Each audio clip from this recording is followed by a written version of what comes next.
अध्यक्ष महोदय, संजोग ऐसा है कि जब कभी उधर से वीरप्पा मोइली जी बोलते हैं तो ठीक उनके बाद मुझे बोलने का अवसर मिलता है। वीरप्पा मोइली जी जब बोल रहे थे तो अंग्रेजी के ना जाने कौन कौन शब्द का इस्तेमाल कर रहे थे। मैं तो उतनी अंग्रेजी के उन शब्दों को जानता नहीं, लेकिन उनके भाव को मैं समझ रहा था। आखिर वीरप्पा मोइली जी, आप भी ओबीसी समाज के हैं और मैं भी ओबीसी समाज का हूं। का दुख जाने दुखिया, का दुख जाने दुखिया माए। हिंदुस्तान में दो हिंदुस्तान है। एक हिंदुस्तान है गांव का हिंदुस्तान भारत, और दूसरा हिंदुस्तान है जिसको कहते हैं इंडिया। वीरप्पा मोइली जी, आप इंडिया से बोल रहे थे और मैं भारत से बोलता हूं। आप जब बोल रहे थे तो आपकी भाषा और आपकी भावना को हिंदुस्तान के मुट्ठी भर लोगों ने समझा होगा, और मैं जब बोलता हूं तो मेरा उत्तर प्रदेश बिहार तक के ग्रामीण क्षेत्र में काम करने वाली माँ बहन मजदूर किसान सब समझ रहे होंगे। और इस लोकसभा के चैनल से जब बातें प्रसारित होती है तो उन सब तक जाती है। अध्यक्ष महोदय, मैं बोलने से पहले एक बार प्रार्थना करूंगा, या देवी सर्वभूतेषु मातृरूपेण संस्थिता नमस्तस्यै नमस्तस्यै नमस्तस्यै नमो। आपने हिंदुस्तान के उस गर्भिणी माँ के बारे में कभी सोचा? नहीं। मैं उदाहरण देता हूं। मैं जिस समय अपने माँ के पेट में था, उस समय मेरी माँ को अगर दूध, दही, मक्खन, घी, मछली, मांस, अंडा, फ्रूट, क्या कहते हैं, ड्राई फ्रूट, फल, सब्जी भरपेट खाने को मिला होता तो शायद आज भी मेरा रंग रूप कुछ दूसरा हो गया होता। लेकिन चूंकि मैं उस माँ के पेट से जन्म लेके आया हूं, जिसको भरपेट, जब मैं माँ के पेट में था तो भरपेट भोजन नहीं मिला, आधे पेट खा के सोती थी, और कभी कभी माँ के पेट में भी मुझे भूखा रहना पड़ता था। आपने सोचा, आपके दिल में कभी दर्द हुआ? नहीं। हम तो जेलों में, आपके राज में जेल में जाते थे तो गाते थे, धनवानों के राजमहल हम गरीब को फांसी घर, हम चलो बसाएं नया नगर। मैं धन्यवाद देना चाहता हूं श्रीमान प्रधानमंत्री नरेंद्र मोदी जी को कि उन्होंने उस मां के दर्द को समझा और उस गर्भिणी माताओं के लिए 6,000 रुपया भोजन के लिए दिया। सुनो मेरी बात को, हिंदी भाषी इलाके के लोगों, अगर पिछड़े हो, दलित हो, गरीब हो, मजदूर हो, किसान हो, गांव की झोपड़ियों में रहने वाले हो, सुनो, अपनी अपनी माताओं तक इस संदेश को पहुंचाओ। 6,000 रुपया प्रत्येक गर्भिणी माताओं को भोजन के लिए मिला। डॉक्टर लोहिया इसी लोकसभा में खड़े होकर कहा था, अरे जिस समय मैं 1960 में ग्राम पंचायत का प्रधान बना, उस समय कितने लोगों का जन्म नहीं हुआ था। सावन में जन्मा गीदड़, भादव आया बाढ़, तो कहा ऐसा बाढ़ जीवन में कभी नहीं देखा। इसलिए मैं आप लोगों से प्रार्थना करूंगा, और खास करके रंजीत रंजन, मैं उस कोसी के इलाके में घूमा हूं, और जितना मेरे शरीर से पसीना गया होगा उतना आज के नौजवान दूध नहीं पीते होंगे। इसलिए आपसे मेरी प्रार्थना है, सुनिए मेरी बात को। डॉक्टर लोहिया इसी लोकसभा में श्रीमती इंदिरा नेहरू गांधी को कहा था कि हिंदुस्तान में वो माँ जो गरीबनी माँ है, गर्भ में बच्चे हैं, उनको भरपेट भोजन नहीं, दाल नहीं, प्रोटीन नहीं, विटामिन नहीं, उनको पोषक तत्व नहीं मिलता, इसलिए उनके गर्भ से विकलांग बच्चे, कमजोर बच्चे हिंदुस्तान में पैदा लेते हैं।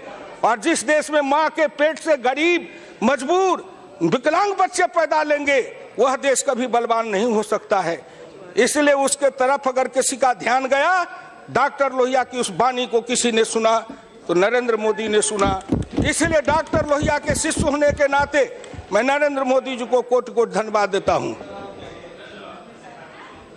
ये जो योजना के बारे में आप बता रहे हैं, हमारी मैटरनल मोर्टेलिटी रेट ज्यादा है भारत में और डिफरेंट प्रदेश में। उड़ीसा सरकार ने पिछले 5 सालों से ममता योजना शुरू किया और आज जो बजट में आया है ये उसी का ही रेप्लिका है। इससे पहले आ जाना चाहिए था। ममता योजना is for 5 years after the delivery of the child. ये योजना NHM में नहीं था, दिस इज आफ्टर। सुनिए तो लीजिए, ठीक है, पैदा होना चाहिए। For 5 years Odisha government has been doing it as Mamata योजना। Give it a name. जब आप बोलेंगे तो सुनाएंगे। जरूरी है, हमारे देश में सब सहारन कंट्रीज का मैटरनल मोर्टेलिटी रेट से भी कम है, इसलिए उसको ऊपर उठाना है, इसलिए ये जरूरी था। तो केंद्र सरकार ने कर लिया, पैसा सारे राज्यों को भी जाएगा। ठीक है, मैं इसलिए कहता हूं, अभी हम बहस कर रहे हैं केंद्रीय योजना पर, और जब केंद्र सरकार की योजना पर बहस करेंगे तो माननीय मोइनी जी कह रहे थे कि इस सरकार की न दिशा है, न दृष्टि है, न संकल्प है। कहां से दिखाई पड़ेगा? खुद अपने को देखिए, इस सरकार की दिशा भी है, दृष्टि भी है और संकल्प है। इसलिए मैं वहीं से शुरू किया हूं। आपने शुरू किया, आपकी सरकार ने शुरू किया, मैं बहुत धन्यवाद देता हूं। अन्य सरकारों ने अगर उस माँ के लिए, बेटी के लिए, महिला के सम्मान के लिए, सुरक्षा के लिए, सुदृढ़ीकरण के लिए, सशक्तिकरण के लिए कुछ किया है तो सब धन्यवाद के पात्र हैं, उन सबको धन्यवाद दिया जाना चाहिए। लेकिन दिल्ली की सरकार की दृष्टि की बात हो रही है। आपकी दृष्टि कहां थी? नरेंद्र मोदी की दृष्टि कहां है? कि नरेंद्र मोदी उस गरीब माँ के पेट से जन्म लेके आया और नरेंद्र मोदी ने अपनी माँ के गर्भ से ही उस तकलीफ को सहा। इसलिए अब जब प्रधानमंत्री बना तो सबसे पहले कहा, हिंदुस्तान के उन माताओं को सशक्त करो, सबल करो, सुदृढ़ करो, मजबूत करो, आर्थिक मानसिक हालत में उनको मजबूत करो, जिससे उनके गर्भ से बच्चे पैदा ले, वो स्वस्थ बच्चे पैदा ले, शारीरिक दृष्टिकोण से, मानसिक दृष्टिकोण से। और जब मानसिक दृष्टिकोण से, शारीरिक दृष्टिकोण से, बौद्धिक दृष्टिकोण से सबल और सक्षम बच्चे को पैदा करेंगे तो वही सीमा पर जाके लड़ेगा। और किसान का बेटा सीमा पर लड़ता है, सबसे ज्यादा मरता है, लेकिन उसके माँ को सबसे कम खाना मिलता था। नरेंद्र मोदी को मैं हृदय से धन्यवाद देता हूं, उन कोटि कोटि माता की ओर से और उनके संतानों की ओर से, कि आपने मेरी माँ का इलाज करने का काम किया है, खुराक देने का काम किया है। इसलिए कोटि कोटि धन्यवाद के आप पात्र हो। फिर आपसे मैं आगे की ओर जाऊंगा। आपने कहा दिशा, दृष्टि, संकल्प। क्या वित्त मंत्री जी के उस किताब को नहीं पढ़ा जिस किताब में उन्होंने जो लिखा है प्राथमिकताओं का निर्धारण? अंग्रेजी में भी है, हिंदी में भी है। अंग्रेजी वालों ने भी पढ़ा होगा, हिंदी वालों ने भी पढ़ा होगा। मैं इस व्यापक एजेंडा को आगे बढ़ाने के लिए अपने बजट प्रस्तावों को 10 विशिष्ट स्तंभों के अंतर्गत रखने का प्रस्ताव करता हूं, जिनमें निम्नलिखित शामिल है। नंबर 1 किसान, नंबर 2 ग्रामीण आबादी, नंबर 3 युवा, नंबर 4 गरीब और विशेष सुविधाओं से वंचित वर्ग, नंबर 5 अवसंरचना, नंबर 6 वित्तीय क्षेत्र, नंबर 7 डिजिटल व्यवस्था, नंबर 8 सार्वजनिक सेवा, नंबर 9 विवेक पूर्ण राजकोषीय प्रबंधन, नंबर 10 कर प्रशासन। 1 नंबर पर कृषि, दूसरे नंबर पर ग्रामीण विकास, तीसरे नंबर पर युवा। बाकी हिंदुस्तान तो इसी में समा जाता है। गांव, गरीब, मजदूर, किसान मिलके बनाए हिंदुस्तान। आपके बजट की प्राथमिकता क्या थी? गांधी जी ने दर्शन दिया था। गांधी दर्शन है नंबर 1 कृषि, नंबर 2 कुटीर उद्योग, छोटे उद्योग, नंबर 3 है बड़े उद्योग। सरदार पटेल के मरने के बाद आपने उस प्राथमिकता को बदल दिया। फिर मैं नरेंद्र मोदी जी को धन्यवाद देना चाहता हूं कि सरदार पटेल के उस दृष्टि को और गांधी की उस दृष्टि को फिर वित्त मंत्री जी ने लाके शुरू किया है कि नंबर 1 पर कृषि, नंबर 2 पर ग्रामीण विकास, और गांव, किसान सबसे ज्यादा पिछड़ा रहा, उसका कल्याण करने के लिए योजना में जोड़ दिया गया है। इसलिए इस भारत सरकार को धन्यवाद। वहां देखिए आप लोगों की दृष्टि कहीं पर निगाहें, कहीं पर निशाना। बात किसी की कर रहे हैं और गीत किसी का गा रहे हैं। अरे गीत गाइएगा, जिसकी गीत है उसके लिए गाइएगा तो सुनने में मजा आएगा ना। आप तो सुना रहे थे, इसलिए आपसे मेरी विनम्र प्रार्थना है कि इस पर आप सुनिए। अध्यक्ष महोदय, सभापति महोदया, ये हमको लंबी लंबी बात सुनाते हैं। ये विषमता किसके समय में आई? मैं किसान हूं। हमारा जो 51 में 71.9% किसान था, 2001 में 45.1 हो गया, 26.8% किसान कम हो गया। कृषि मजदूर 28.1 था 51 में, 2011 में 54.9 हुआ, 26.08% बढ़ गया। एक तरफ किसान अगर कमता है तो खुशी होती है कि वह खेती से हट के कहीं दूसरे रोजगार में गया होगा, बाबू बना होगा, महल में गया होगा, कुर्सी पर बैठा होगा। लेकिन जब दूसरे तरफ देखता हूं तो 26.8% खेतिहर मजदूर बढ़ा। इसका मतलब जो किसान था उसको ये आपने खेतिहर मजदूर बनाया, जो खेती करने वाला था वो मजदूर बन गया। गांव में रहने वाला 26.8 था, वो घटते घटते गांव के अंदर से कम हो गया। 82.7 से 68.8, 14% कम हुआ। सोचा कि गांव का आदमी कम हुआ है, शहर में गया होगा, अच्छी दुकान बनाया होगा, कारखाना बनाया होगा, बाबू बनाया होगा। और जब दिल्ली में आए, रिक्शा चलाते, ठेला चलाते, फुटपाथ पर सोते, पेड़ के नीचे सोते। सबसे ज्यादा पूर्वी उत्तर प्रदेश और बिहार के जो नौजवान आते हैं दिल्ली में रोजगार खोजने, वो आए थे किसान का बेटा बन के, किसी भी जाति का हो। यहाँ रिक्शा चलाता है, ठेला चलाता है, मजदूरी करता है, फुटपाथ पर सोता है, पेड़ के नीचे रहता है। एक पेड़ के नीचे जन्मता है, पलता है, बढ़ता है, शादी होती है, दूसरे पेड़ के छाया के नीचे शादी होती है।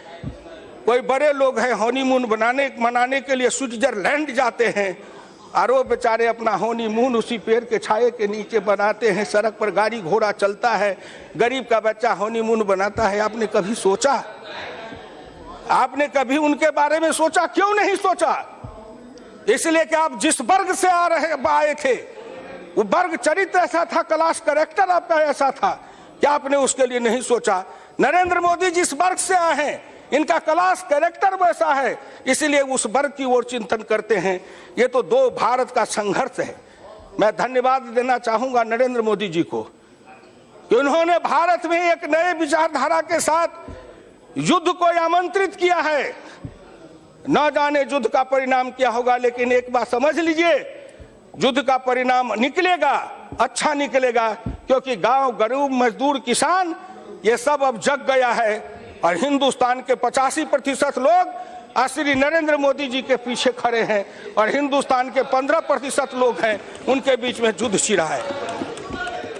क्या आया है और इसका निराकरण होगा। इसलिए आपसे मेरी विनम्र प्रार्थना है, इस पर सोचिए। हम कहते जाएंगे लेकिन आप तो सोचेंगे नहीं। आपने कहा उस दिन मल्लिकार्जुन जी बोल रहे थे तो लघु किसान सीमान की बात कर रहे थे। लघु किसान सीमांत किसान 2090-91 में सीमांत किसानों का प्रतिशत था 59.4%, जो घट करके वो किसान 90-91 में, और सीमांत किसान का था 18.8। सीमांत किसान 2010-11 में हो गए 59% से बढ़ के 64-65%, और लघु किसान हो गया 18% बढ़कर 18.52%। ये सीमांत लघु किसान जितने सीमांत किसान थे वो छोटे लघु सीमांत किसान बन गए। तो 2 हेक्टेयर 5 हेक्टेयर जमीन वाले 1 हेक्टेयर आधा हेक्टेयर जमीन के किसान बन गए। इसको किसने इस स्थिति में रहने के लिए मजबूर किया था? इसलिए कम से कम आपसे प्रार्थना करता हूं कि आप इसको सोचिए, ठंडे दिल से सोचिए। हाँ साहब, मल्लिकार्जुन साहब, या आप तो जिस पार्टी से आए हैं, हाँ कहिए। मैं आपकी भाषण में बड़े गंभीरता के साथ सुनता हूँ हमेशा, क्योंकि आप एक सोशलिस्ट पार्टी के बैकग्राउंड से आए हैं। पैदाइश से तो कांग्रेस से हुई, लेकिन लोहिया जी पहले कांग्रेस में थे, उसके बाद में सोशलिस्ट बने, वो उनके साथ वो जुड़े हुए थे। अब क्या हो गया है, अब बाल्यावस्था में कांग्रेस थे, जो गृहस्थाश्रम में सोशलिस्ट में रहे, अब संन्यास आश्रम आ गया बीजेपी के साथ है, तो बात और है। लेकिन बात यह है कि क्या आप ये जो लैंड रिफॉर्म्स लाके सबको, जो टेनेंट्स को जो बांटे गए जमीन है या सरप्लस जमीन जो बांटी गई है, उस सबको क्या है अब कंसोलिडेट करना चाहते हैं? क्या उनके लिए छोटे जो किसान हैं उनके लिए कुछ मदद करना चाहते हैं? श्रीमान जी, मैं उसको कंसोलिडेट नहीं करना चाहता, लेकिन मैं उसको फ्रैगमेंटेड भी नहीं करना चाहता। हम अगर एक तरफ वैज्ञानिक मशीनीकृत आधुनिक खेती की बात करेंगे, पहले हल बल से खेती होती थी, अब ट्रैक्टर से खेती होती है। पहले मजदूर हंसुआ से गेहूं काटता था, अब कंबाइन मशीन से गेहूं काटता है। एक तरफ कहते हैं कि वैज्ञानिक खेती करो, मशीनीकृत खेती करो, और दूसरे तरफ जमीन का बंटवारा करो। वो भूमि सुधार नहीं था, भूमि सुधार नहीं था, भूमि का लूट था। भूमि सुधार का मतलब बहुत कुछ होता है, जिस पर आप बहस करेंगे तब हम कर लेंगे। आप इस एक बात सुनिए, अभी आपने कहा, भले आपने लोहिया जी का कहा, अभी जो माननीय प्रधानमंत्री जी ने ये बेनामी संपत्ति को छीनने के लिए जो कानून बनाया है और जेटली जी ने उसमें कड़े दंडों का प्रावधान किया है, तो आपने सोचा कि कहां से सन 1955 समाजवादी युवक सभा के पूरी सम्मेलन में व्याख्यान देते हुए कांचन मुक्ति पर डॉक्टर लोहिया ने कहा था, अपराधियों के लिए उचित दंड की व्यवस्था रहनी चाहिए और विशेष रूप से अवैधानिक संपत्तियों को छीन लेने की। किंतु ऐसे कानून बनाने से पहले आवश्यक है कि उसके समर्थन में शक्तिशाली जनमत तैयार हो। नरेंद्र मोदी जी ने जनमत तैयार करने के लिए कई योजनाएं चलाई है कि जिससे वो समता समाज को लाने का काम कर सके और समता समाज भारत में आ सके। बेनामी संपत्ति छीने जाएंगे, किसके छीने जाएंगे? कल माननीय प्रधानमंत्री जी ने जब विस्तार से कहा था, और फिर कल यही विमुद्रीकरण पर शाम में माननीय जेटली जी अपने प्रतिभा से जवाब दे रहे थे, तो सभी के बाद सब चुप हो गए, किसी की वाणी नहीं निकली, कोई तर्क नहीं निकला। और जब तर्क नहीं निकला तो सदन से चल दिए। कोई बहाना चाहिए, इसलिए आप इस पर सोचिए, गौर से सोचिए। लेकिन मैं एक बात पूछना चाहता हूं मोदी जी, आप इतने आंकड़े उसमें से देते हैं, मैं आंकड़ा नहीं जानता, लेकिन मैं हरियाणा का किसान कहता है हिसाब यूं का यूं, बता कुनमा डूबा क्यों? हिसाब यूं का यूं, अब बता कुनमा डूबा क्यों? सब हिसाब तो ठीक है आंकड़े आपके, लेकिन हिंदुस्तान के अमीरी गरीबी में फर्क क्यों हुआ? हिंदुस्तान के गांव और शहर में फर्क क्या हुआ? गांव के कृषि और उद्योग में फर्क क्यों हुआ? क्यों हुआ? आपकी नीति के कारण हुआ, आपकी योजना के कारण हुआ। अंकशास्त्री होते हैं आपके, वही अफसर, वही अंकशास्त्री, सब वही हैं, लेकिन आप इस बात पर कभी गौर नहीं किया। आपके सब कुछ वही हैं, लेकिन आप एक बात सोचिए कि हिंदुस्तान के अंदर, मैं आपको निकाल के बताना चाहता था कि हिंदुस्तान के अंदर कभी इसी लोकसभा में डॉक्टर लोहिया ने बोलते हुए कहा था, और उसको जरा गौर से समझिएगा कि उन्होंने कहा था कि जितने हिंदुस्तान में अंकशास्त्री हैं, वो अंकशास्त्री सांप, विषधर सांप के समान है। जैसा बीन बजाओगे वैसा नाचेगा। अगर बीन बजाना नहीं जानते तो क्या नाचा पाओगे। इसलिए आप समझिए कि वही अंकशास्त्री हैं, वही आंकड़ा है, लेकिन उस आंकड़े को आप ठीक से समझ नहीं पाए थे। आपका वो अंकशास्त्री बीन बजाता था, आप नाचते थे। नरेंद्र मोदी में पुरुषार्थ है, परिश्रम है, बुद्धि है, क्षमता है, योग्यता है, कर्मठता है, ईमानदारी है, तेजस्विता है। इसलिए नरेंद्र मोदी अपने हिसाब से उस आंकड़े को नचा रहा है और हिंदुस्तान के गांव गरीब कल्याण की ओर उसको ले जा रहा है। इसलिए इस बात को सोचना चाहिए। आप जिसका खाते थे उसका गाते थे। नरेंद्र मोदी जिसके गांव गांव में घूम के प्रचारक के हैसियत से या गरीब के हैसियत से जिन गरीबों के अन्न को खाया है, नमक को खाया है, रोटी को खाया है, जिसके घर में सोया है, जमीन पर सोया है, जिसकी चटाई पर सोया है, उसने देखा है। इसलिए नरेंद्र मोदी की दृष्टि उधर है, आपकी दृष्टि उधर थी। इसलिए आपको नहीं पता लगता है दृष्टि क्या है। हाँ मल्लिकार्जुन साहब, हाँ मल्लिकार्जुन साहब, मैं तो धन्य हूँ। आप तो मैं धन्य हूँ इसलिए कि मैं जिस संस्कार में पला हूँ, डॉक्टर लोहिया के संस्कार में पला। मैं 1950 का संघ का स्वयंसेवक हूँ, ये भी मैं गर्व के साथ कहता हूँ। मेरे उम्र के स्वयंसेवक अब बिहार में एक माननीय कैलाशपति मिश्र जी थे, रवि शंकर जी के पिताजी थे, जो मुझसे सीनियर थे, नहीं तो मुझसे ज्यादा पुराना स्वयंसेवक बिहार में दूसरा नहीं है। मैं 1950 का स्वयंसेवक रहा, समाजवादी आंदोलन में रहा, लेकिन मेरे गुरु ने सिखाया कि कठपुतली के जैसे नाचना मत।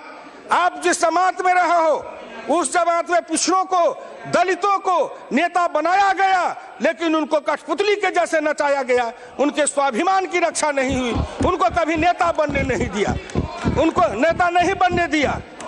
मैं जिस निर्भीकता के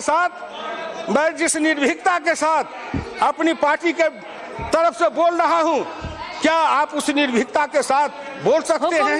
नहीं बोल सकते। Please look at the chair. Yes madam, आपसे मैं प्रार्थना करता हूं। अब आइए, मैं ज्यादा समय नहीं लूंगा। मैं एक दो योजना के सामाजिक आर्थिक रक्षा करके खत्म करूंगा। प्रधानमंत्री कृषि सिंचाई योजना, प्रधानमंत्री कृषि सिंचाई योजना, अगर मल्लिकार्जुन जी कह रहे थे तो इससे ज्यादा लाभ किसको होगा? हर खेत को पानी, हर हाथ को काम मिलेगा। इससे हर खेत को जब पानी मिलेगा तो पिछड़ों को, दलितों को, कमजोर वर्गों को ज्यादा लाभ मिलेगा, क्योंकि खेती किसानी वही ज्यादा करता है। उसके खेत में पानी जाएगा, उसके खेत में हरियाली आएगी, चेहरे पर लाली आएगी, घर में खुशहाली आएगी, बेटों को पढ़ाएगा, आगे बढ़ाएगा। तब आएगा जब खेत में पानी होगा तब। और आपने योजना बनाई, मैं बिहार से रहने वाला हूं, उत्तर प्रदेश के लोग जानते हैं आपने कितनी सिंचाई योजनाएं बनाई। एक पश्चिमी कोसी नहर है मेरे मिथिलांचल में, 1960 में योजना शुरू की गई और आज तक मेरे खेत में पानी नहीं आया। जमीन भी गई, उत्पादन भी गया, उन योजनाएं भी चलती चली गई। वो योजना बनी किस लिए? ऐसी योजना बनाओ जो आगे बढ़ते जाए, कभी योजना पूरी नहीं हो। इंजीनियर, नेता और ठेकेदार तीनों मिलकर के तिकड़ी बनाओ और लूट के खाते रहो। इस योजना को कभी पूरी मत होने दो। क्यों 60 ईस्वी से योजना चला है पश्चिमी कोसी नहर, आज तक पूरी नहीं। उत्तर प्रदेश की सिंचाई योजनाएं क्यों पूरी नहीं हुई? इसके लिए कौन जिम्मेदार है? प्रधानमंत्री ने संकल्प लिया है, राज्य सरकारों का सहयोग मिलेगा तो हर खेत को पानी मिलेगा, हर हाथ को काम मिलेगा, चेहरे पर लाली आएगी, घर घर में खुशहाली आएगी। इससे पिछड़े, दलित, गरीब समाज का कल्याण होगा। दूसरी योजना है जो मृदा परीक्षण योजना, भूमि सॉइल हेल्थ कार्ड। आप इतने दिन तक क्यों नहीं सोचे? आप तो अंधाधुन जमीन में खाद देते चले गए। इसका लिए समय लगेगा कौशलेंद्र जी। चट मंगनी पट बियाह नहीं होता है। आप लोग तो ऐसे सोचते हैं चट मंगनी पट बियाह, जो मिथिलांचल में कहते हैं। हिंदुस्तान के अंदर ये 12 करोड़ हेक्टेयर जमीन है, उसमें मृदा परीक्षण का काम कोई आसान नहीं है। ये युद्ध स्तर पर इसके लिए कृषि विज्ञान केंद्रों को लैब दिया गया है।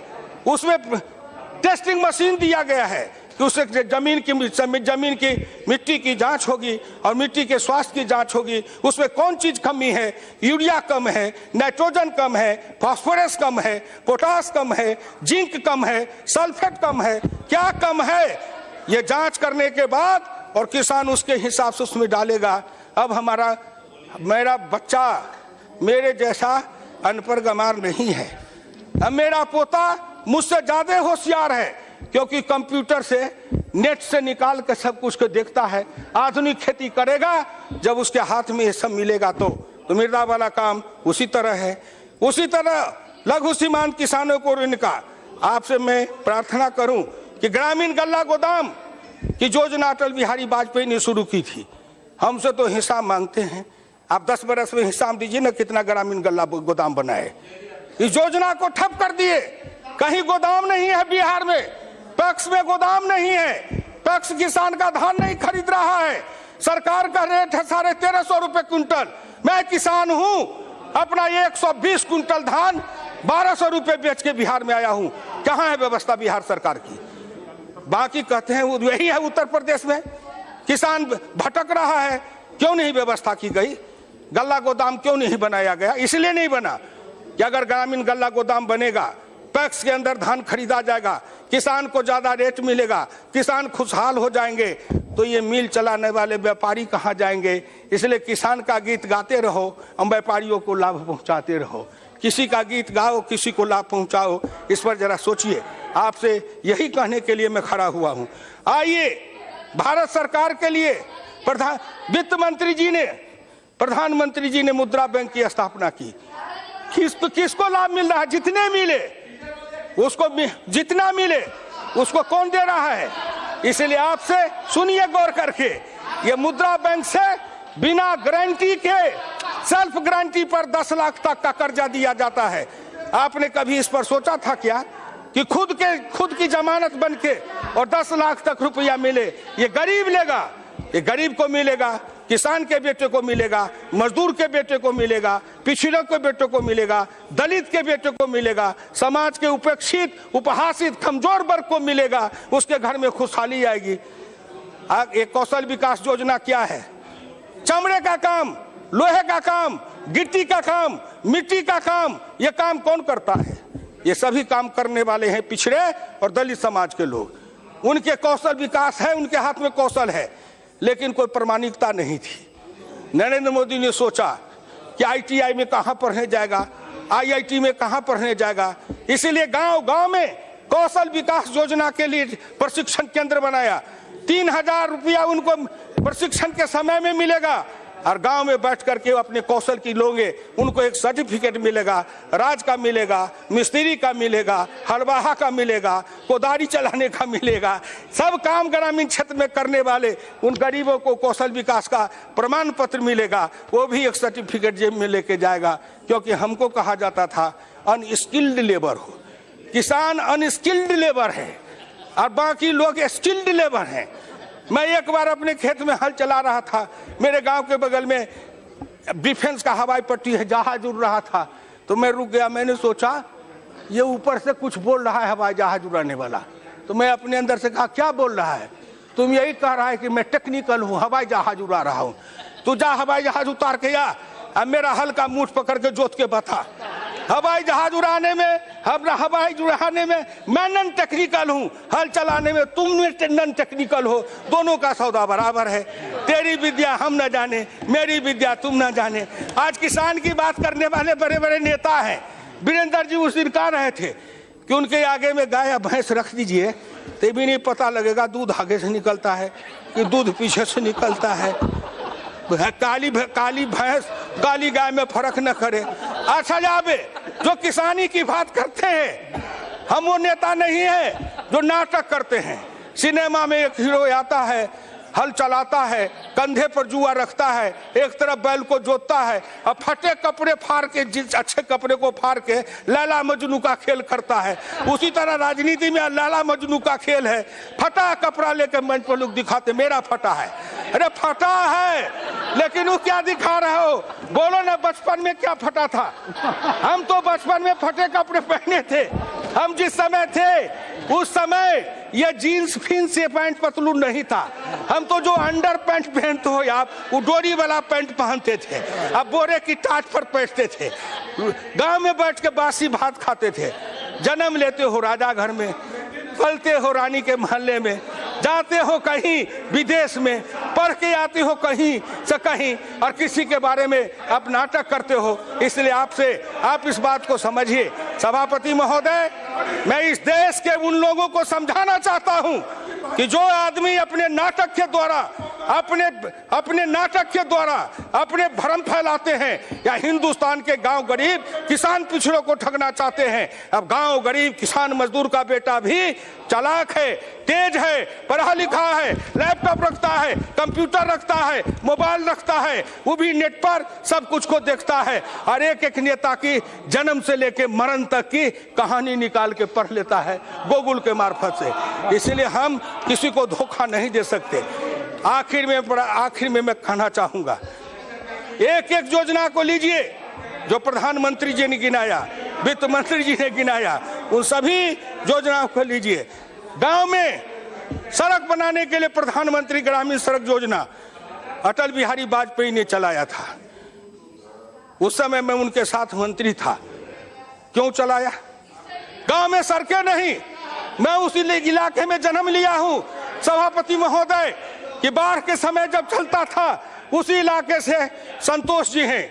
जब उस कोसी के इलाके में, कमला के इलाके में बरसात के समय चलता था, अगर चलना होता था तो 3 किलोमीटर साइकिल चढ़े मुझ पर, 6 किलोमीटर हम चढ़े साइकिल पर, कभी साइकिल मुझ पर, कभी मैं साइकिल पर। क्यों? इसलिए कि सड़कें नहीं थी, कीचड़ कादो, और हमारी बेटी शादी करके आती थी भग घुटना कीचड़ में जा करके तब अपने ससुराल जाती थी। ऐसे भारत के दर्द को समझा श्रीमान अटल बिहारी वाजपेयी ने, समझा। उन्होंने प्रधानमंत्री ग्रामीण सड़क की योजना शुरू की। रुको, गांव की गरीबनी बेटी रुको, पिछड़े दलित की बेटी रुको, अब तुम भी पैदल नहीं जाओगी, तुम भी ससुराल से आओगी, जीप गाड़ी पर बैठ के अपने ससुराल तक जाओगी, तुम अब गरीबनी नहीं हो, तेरे भी भाग्य भविष्य बदलेंगे। 10 बरस अपने राज्य चलाया, प्रधानमंत्री सड़क योजना को ठप कर दिया। पैसा नहीं है, राज्य सरकारें पैसा मांग रही हैं, बहाना बनाते हैं। ऐसा किया कि 3 बरस की योजना को 1 साल में चालू किया कि थोड़ा थोड़ा ईंट धर दो, कहीं का ईंटा कहीं का रोड़ा, भानुमती ने कुनबा जोड़ा, शिलान्यास कर दो, ईंटें डाल दो, सड़क बनेगी नहीं। गांव को कहेंगे, लोग को एक वोट इसी पर लड़ेंगे, लेकिन गांव के लोग इतने मूर्ख थोड़े हैं। भाई नरेंद्र मोदी जी प्रधानमंत्री ग्रामीण सड़क योजना के लिए 27,000 करोड़ रुपया जो दे रहे हैं, और कितना किलोमीटर से अब 113 की 115 किलोमीटर रोज प्रधानमंत्री ग्रामीण सड़क योजना का लक्ष्य रखा है। इससे गांव बदलेगा, गांव में सड़कें जाएगी, गांव की गलियां पक्की होगी। आपने मनरेगा चलाया, मैं कहता हूं सारे पैसे से लेके हमारे गांव की गलियों को पक्कीकरण कर देते, ग्रामीण सड़कों को पक्कीकरण कर देते, हमारे ट्रैक्टर चलाने का रास्ता देते, हमारे मशीन चलाने का रास्ता देते, हमारे मोटरसाइकिल चलाने का रास्ता देते, गांव में गाड़ी जाने का रास्ता बनाते, गांव का कायाकल्प पर कल्याण हो जाता। सड़क सबसे ज्यादा रोजगार और सबसे ज्यादा विकास का साधन है। आपका ध्यान उस ओर क्यों नहीं गया? बात करने से नहीं, काम करके दिखाओ। नरेंद्र मोदी बात में नहीं, काम पर विश्वास रखते हैं। इसीलिए आपसे मैं कहना चाहता हूं कि जरा इन बातों पर गौर से सोचिए। कहते हैं कि हुआ क्यों नहीं? बताइए साहब, 60 वर्ष तक, 60 साल तक आप, 2 साल, 2.25 साल तक की सरकार, 60 वर्ष में आपने किया नहीं। कहते इतने दिन में करके दिखाओ। कबीरदास जी ने कहा, धीरे धीरे रे मना धीरे सब कुछ होए, माली सींचे 100 घड़ा ऋतु आए फल होए। जब योजनाएं चली हैं तो उसमें समय लगेगा, दीर्घकालीन योजना है, कोई 10 वर्ष में, कोई 20 वर्ष में उसका परिणाम निकलेगा। राष्ट्र निर्माण एक बात है और अपना घर निर्माण, परिवार निर्माण, अपने संतान का निर्माण एक अलग बात है। दोनों की दृष्टि अलग है और दोनों की दिशा अलग होती है। आप जब देखते हैं तो हमारे को क्या देखते हैं? मोइली साहब, आप अपने को देखिए, हमारे ओर मत देखिए। अपनी अपनी ओर देखिए। दोष पराये देख करी चला हसंत हसंत, अपने याद न आबहि जिनका आदि न अंत। दूसरे का दोष देखते देखते हंसते हंसते मत चलिए, अपने की गठरी खोलिए, उसमें अपने को झांकिए। आखिर आपने क्या किया जो आप 400 से ऊपर सीट वाले या 44 पर आ गए? सोचिए आप, व्याख्या करिए आप। हम कहाँ 2 पर थे? माननीय आडवाणी जी हैं, हम कहाँ 2 पर थे? अब जाते जाते 280 पर पहुंच गए। आखिर हम में कुछ गुण होगा, काबिलियत होगी, लोगों ने विश्वास किया होगा। वोट लूट के नहीं आए, बंदूक के बल पर नहीं आए, लोगों का विश्वास जीत के आए हैं और आज भी भारत के लोगों का विश्वास है। फिर अंत में इतना ही कहूँगा, नोटबंदी की चर्चा बहुत की है, किसान की बात बहुत की है, कल भी भर दिन चर्चा की है, आज भी उतने बात। ये नोटबंदी है कि हरि कीर्तन है आपका? जो जब जब संकट आए तो भगवान का कीर्तन करो, ढोल बजाओ। इसलिए जब से सुन रहा हूं कितने दिन से, एक बार रामलीला के मैदान में वो अन्ना हजारे जी ने, अरे कोई नेता है दुनिया भर में ढोल पीटने वाला, उसका मैं नाम नहीं लूंगा, वो उसमें कीर्तन करता था और सवेरे से शाम तक ढपट ढपट ढपट ढपट ढोल बजावे, लोग तंग आ गए। तो हम लोग पार्लियामेंट में कहा, अरे किसी तरह ढपढपा को बंद करो, किसी तरह बंद करो, ढपढपा बंद कराए। उसी तरह जब से ये 8 तारीख शुरू हुआ, 8 नवंबर से, जब देखिए जिधर देखिए क्या है, नोटबंदी। किसान को, गरीब को, मजदूर को, किसान को, गरीब को, मजदूर को, हम तो किसान हैं। 2000 रुपया हमारे बिहार और उत्तर प्रदेश में 2000 रुपया महीना से ज्यादा नकदी किसी किसान के घर का नहीं है। चावल अपना, दाल अपनी, गेहूं अपना, सब्जी अपनी, दूध अपना, दही अपना। हमारे पास पैसा लेके क्या करेंगे? पैसा कूट के खाएंगे। हमको तो 2000 में महीना चलता है। 4000 रुपया का बदली आया कि बदल लो, किसी तरह बचा के 4000, 2000, 5000 रुपया घर में रखे थे, एक दिन में बदल के ले आए और 3 महीना 4 महीना तक घर में 6 महीना तक खर्चा चलाए। कलेजा फटता है उनका जो 5 स्टार होटल में जाते थे, राजा रानी रहते थे। उस सूट का किराया एक दिन का 1 लाख 1.5 लाख। एक होटल में मैं गया तो कहा यहाँ एक सूट है, उसका 5 लाख एक रात का किराया है। मैंने कहा चल भैया थोड़ा दिखा दे कि उसमें क्या है। मैं गया तो मैं पूछा इसमें रहने वाला मरता है कि नहीं? तो कहा मरता तो सब है। हम कहा जब इसमें भी मरना है तो इसी में आके कहाँ मरेंगे? इतने बड़े घर में भगवान भी डर जाएंगे। इसीलिए उस झोपड़ी में रहने वाली की बात करिए। आप उनकी बात करते हैं जो पैसा खर्चते नहीं हैं, पैसा को फूकते हैं। आप उनकी बात करते हैं जो पैसा खर्च नहीं करते हैं, पैसा को उड़ाते हैं, पैसे को लुटाते हैं। एक बार इसी सदन में चर्चा हुई, इतने पैसे उतने पैसे चर्चा में आई। एक मेरे साथी, संजोग से मैं नाम नहीं कहूँगा, वो बड़े हैं, एक दिन उनके पास गए तो वो बोतल निकाल के पीने लगे। हमने कहा कौन शरबत है? तो उन्होंने कहा बिलायती है, विदेशी। हम कहा विदेश में भी शरबत बनता है, इसकी कितनी कीमत है? तो 45,000। मैं दिमाग में जोड़ने लगा, बाप रे बाप, 45,000 का शरबत तो जीवन में नहीं पी पाएंगे, ये एक बोतल। तो आपको उनकी चिंता है जो 45,000 के बोतल का शरबत पीते हैं, उनका क्या होगा? अरे उनका क्या होगा? बहुत मौज उड़ाए हो, बहुत मस्ती किए हो, देश का खजाना लूटे हो, लुटवाए हो, बांट करके खाए हो। नरेंद्र मोदी आएगा, ऐसा ताला लगाएगा कि सबका दिवाला निकल जाएगा। गांव गरीब किसान मजदूर खुशहाल और अमीर बन जाएगा। उसके बेटे के चेहरे पर लाली आएगी, उनके घर में खुशहाली आएगी। इसलिए